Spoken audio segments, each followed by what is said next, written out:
Hello दोस्तों, कैसे हैं आप सब। आशा करते हैं आप सब लोग बहुत ज़्यादा अच्छे हो रहे हैं और आपकी पढ़ाई बहुत ज़्यादा अच्छी चल रही होगी। तो आज का हमारा टॉपिक रहने वाला है कारक।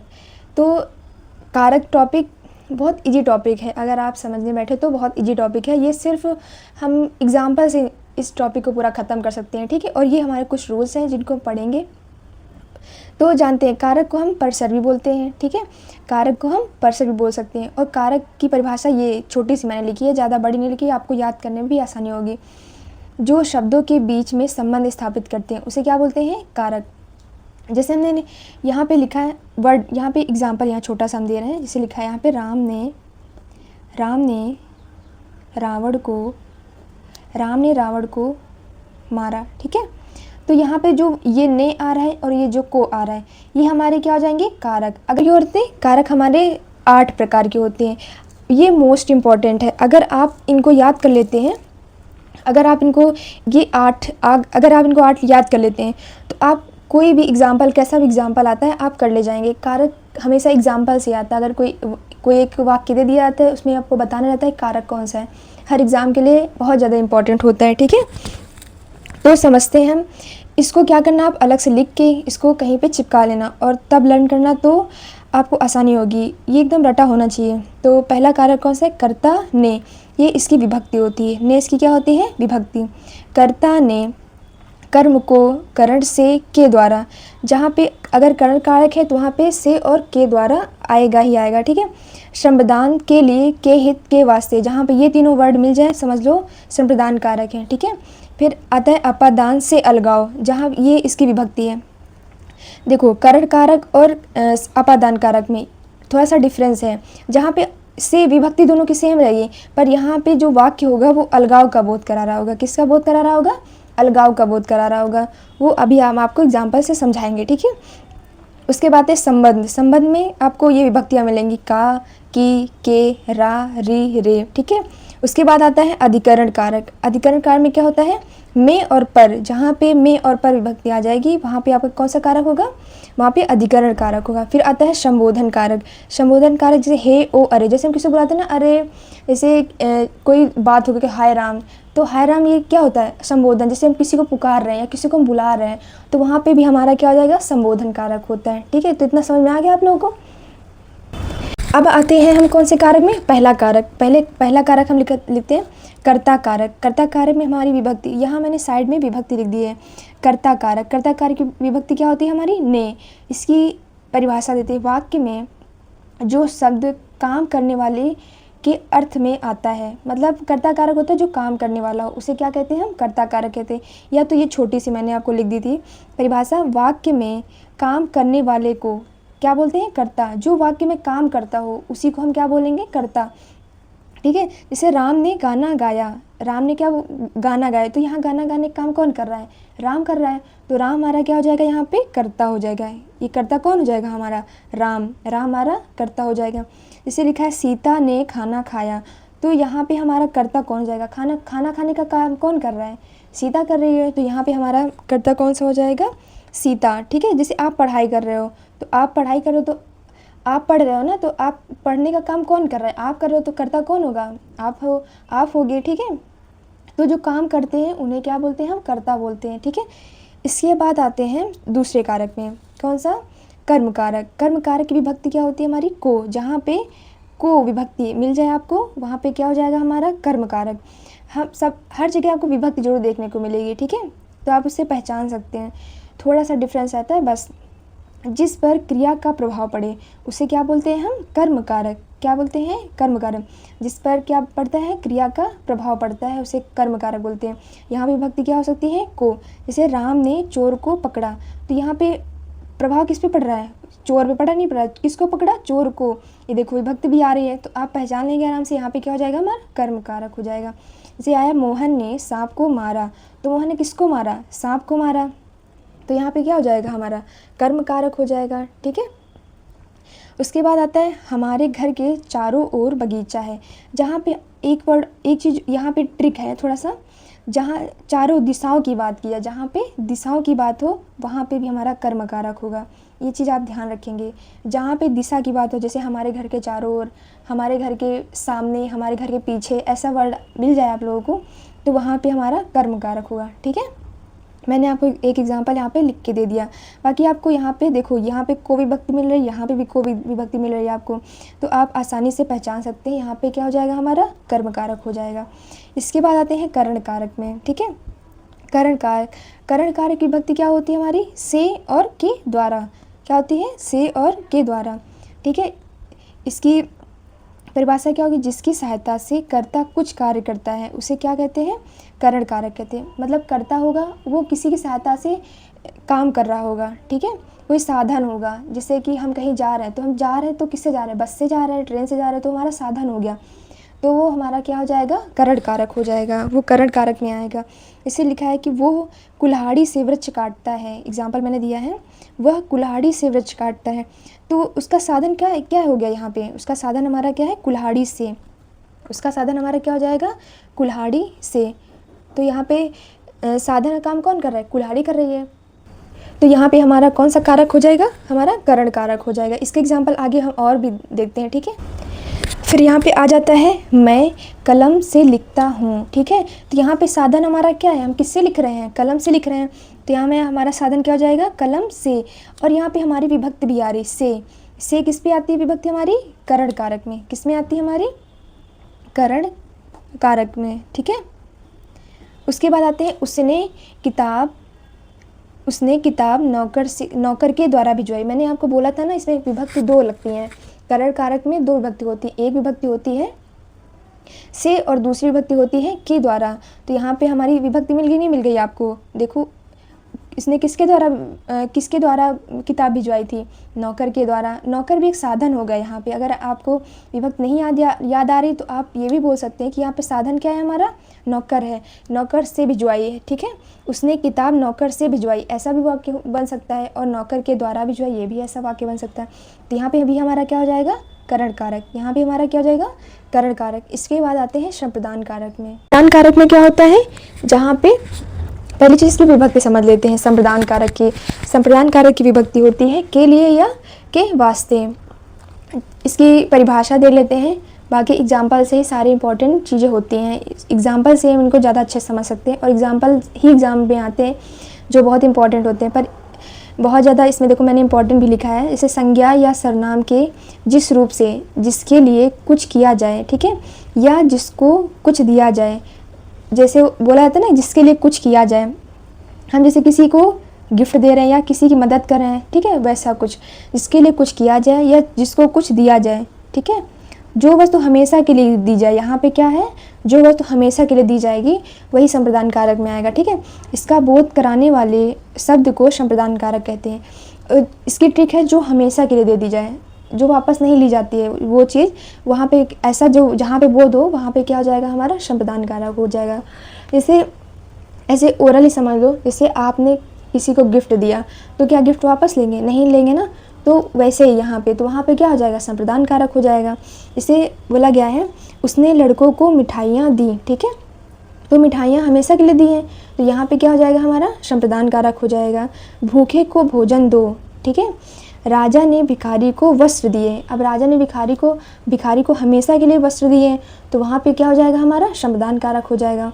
तो ये बात आपको समझ में आ गई ना। इसमें बस एक ही रूल है, जिस संप्रदान कारक में क्या है, जो वस्तु हमेशा के लिए दे दी जाए, तो वहाँ पे क्या हो जाएगा, हमारा संप्रदान कारक हो जाएगा। ठीक है, तो समझ में आ गया होगा। अगर समझ में आ गया होगा तो मुझे मेरा वीडियो ज़रूर लाइक करें। इसके बाद आता है हमारा अपादान कारक। इसके बाद कौन सा कारक आता है, हमारा अपादान कारक इतना ईजी है कि आप आराम समझ लेंगे। ठीक है, अपादान कारक होता है अलगाव, जहाँ से हम अलग हो जाते हैं। ठीक है, वहाँ पे हो हमारा अपादान कारक होता है। यहाँ पे हमको इस विभक्ति की भी देखने की ज़रूरत नहीं होती, ऐसे समझ में आ जाता है। ठीक है, तो जहाँ पे हमें डर लगे, जहाँ पे हमें किसी से तुलना की जाए, जहाँ पे अलग होने की बात, तो वहाँ पे क्या हो जाएगा, हमारा अपादान कारक हो जाएगा। जैसे संज्ञा के जिस रूप से किसी वस्तु के अलग होने का, डरने का, ये सबसे मेन है, अलग होने का, डरने का, तुलना होने का, ये 3 वर्ड याद रखो, आपका ऑप्शन आराम से बन जाएगा। जहाँ अपादान कारक में क्या होता है, जहाँ अलग होने का, डरने का, तुलना करने का भाव प्रकट होता है, वहाँ क्या होता है, अपादान कारक होता है। जैसे एग्जाम्पल समझते हैं, पेड़ से पत्ते गिरते हैं, जैसे ये पेड़ बना है, ठीक है, ये पेड़ है, ठीक है, ये पेड़ है, यहाँ पे पत्ते लगे हैं, ठीक है, पत्ते लगे हैं आपके, तो ये पत्ते यहाँ पे गिर रहे हैं, ठीक है, ये पत्ते यहाँ पे गिर रहे हैं, तो ये पेड़ से अलग हो नहीं हो गए, तो ये क्या हो जाएगा हमारा, अलगाव हो रहा है, तो ये यहाँ पे क्या हो जाएगा हमारा, अपादान कारक हो जाएगा। उसके बाद आता है एग्जाम्पल मेरा दूसरा, वह घर से बाहर आया।